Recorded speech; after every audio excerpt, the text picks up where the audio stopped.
Ghazali, take us through the latest.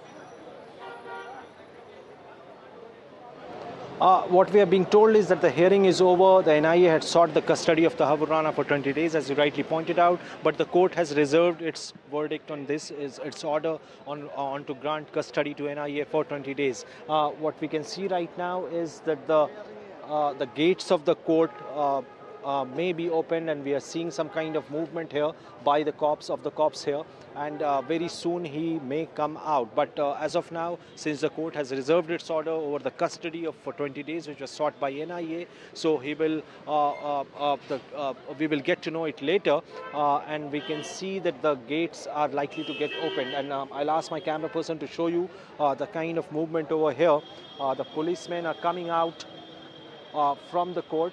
If you can just show you through the visuals that there is some movement, perhaps since the hearing is over and the court has reserved its order for the custody. So Tahabur Rana will now come out. All the NIA and other police officials, the Delhi police senior officials who are here outside and inside the Patiala House Court will ensure that there is a safe exit for Rana with the NIA officials. So the big story is that the hearing is over.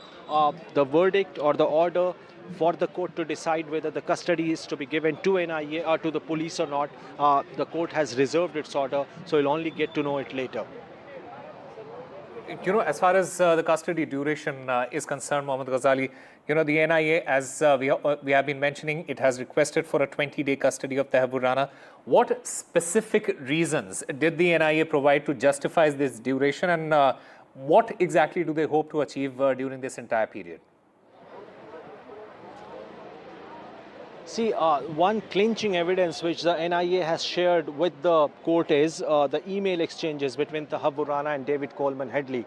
Because Rana used to, David Coleman Headley, who was here in India, used to share all the information, entire planning, his observation while during his stay in India with Tahabur Rana to execute the attack. And Tahabur Rana used to sort of supply him with relevant and all what was needed for Headley to carry out those attacks. So their coordination has only led to this major attack, terror attack in Mumbai. And the NIA presented before the court that to verify these claims by Headley and to unravel the truth behind the email and the contents of the email, it is a must to get the custody of Rana. And this is what the NIA presented to the court. And it was also told to the court by NIA that Rana and other co-conspirators had hatched the conspiracy to not just launch attack in Mumbai, but at other locations as well. So who were those other co-conspirators who were supposed to execute that terror attack in India at different locations?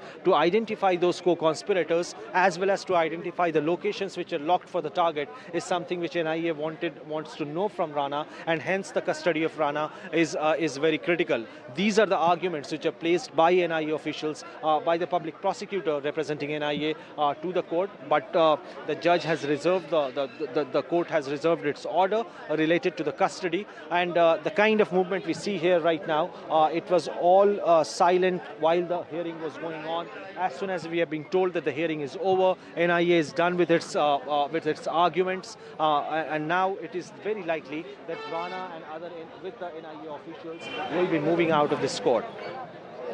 As far as Headley's credibility is concerned, David Coleman Headley, he's a convicted terrorist. He has turned approver. How does the NIA address, a potential challenge or challenges in this particular case to his credibility as a key source of implicating Tahabur Hussain Rana now? That only gives more impetus to the argument of the NIA that whatever David Coleman Headley had shared with the investigative agencies, that needs to be corroborated, and that can only be verified once Rana is put in agency's custody or the police custody from this court. Because David Coleman Headley is a character which can't be trusted. We have seen that how he turned approver. There are reports that he could be another US agent as well, who could be serving both the purposes of multiple players in this game. So Tahabur Hussain Rana, being of Pakistani origin, somebody who has served in the Pakistan army, somebody who was one of the leading faces of Pakistani diaspora in Canada, if he has planned, and he was kind of guiding the co-conspirators as well as those who came to launch the attack or executed the attack here, will only unravel more details.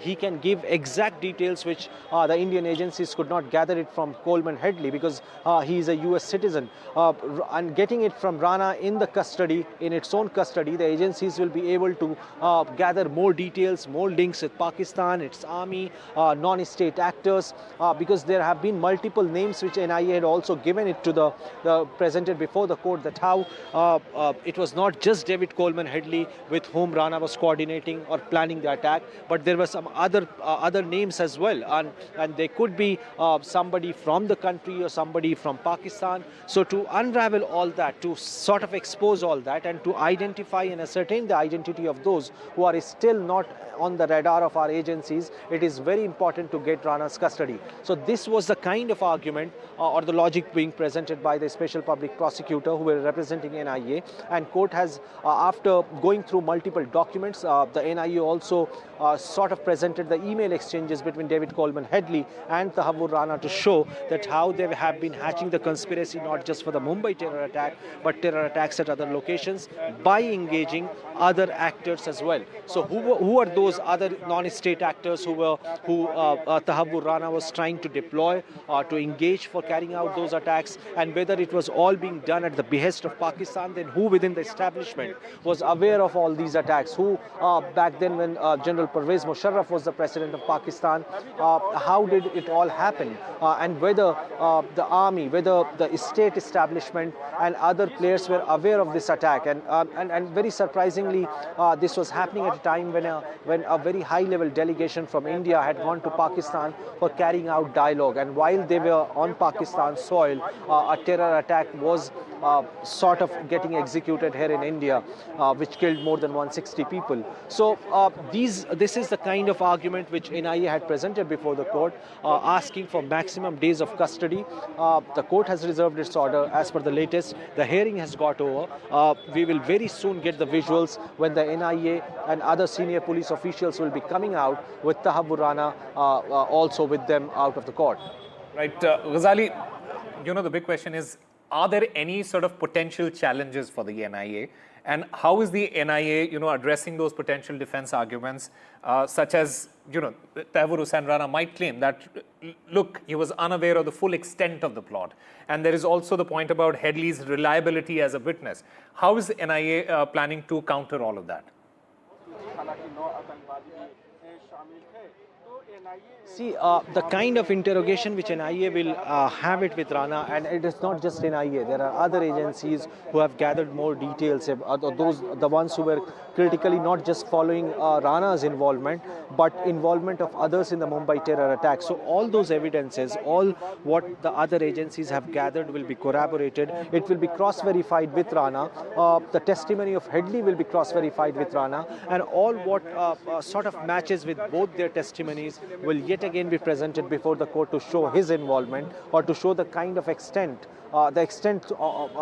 till which he was involved, whether he was involved post the attack as well, because the attack happened in Mumbai, and after that his name was added in the charge sheet only after David Coleman Headley came under the radar of the agencies, after US authorities informed us. So was he involved, or was he sort of engaged even after the attack was executed, or was his job only till was fixed till the attack was executed? Whether he has been involved, or whether he was involved in other terror attacks planning as well, whether he was planning more attacks in Mumbai, and only after the backlash did it all stop. The agencies will also try to ascertain his link with every terror attack, or almost all the terror attacks or attempted attacks after the Mumbai terror attack. So this would be the line of interrogation, or also the investigation in this entire case, not just to ascertain Rana's involvement, but also to find the other co-conspirators, because the extent of the attack shows that it was not just two people who planned and executed it. There were people hired from Pakistan who came through the sea route to execute the attack, and whether Rana was also actively coordinating with them, because Rana is also not the mastermind. Rana was just a co-conspirator. The mastermind are people from the Lashkar-e-Toiba, Hafiz Saeed, Zakir Zakiur Rahman Lakhvi, and other people who run these terror organizations, these banned outfits of which have been banned in India. So how long Rana has been associated with these organizations, and whether being in foreign land, be it in Canada or US, how Rana was trying to execute these attacks is staying over there, how he was hiring these people, how did he get in touch with the local support here, who was supporting Rana, how did he get in touch with the locals. So all these details will certainly help agencies to sort of fix his accountability, to fix his involvement, that how he was the one who led David Coleman Headley to Mumbai through a immigration firm which served as a front for Coleman Headley to come over here in Mumbai and sort of do the Reiki and all. So the charge of being the co-conspirator, the other charges would include that how he was still hiring people, what was his role being in Canada, was he hiring people over there in overseas among the diaspora, despite being such an educated and having a very affluent kind of background, well-educated professional doctor in the Pakistan Army, how come he was hired by the ISI? So all these links and all these details will be very critical in getting this person convicted in this terror case, which had killed more than 100 people, 160 people in Mumbai.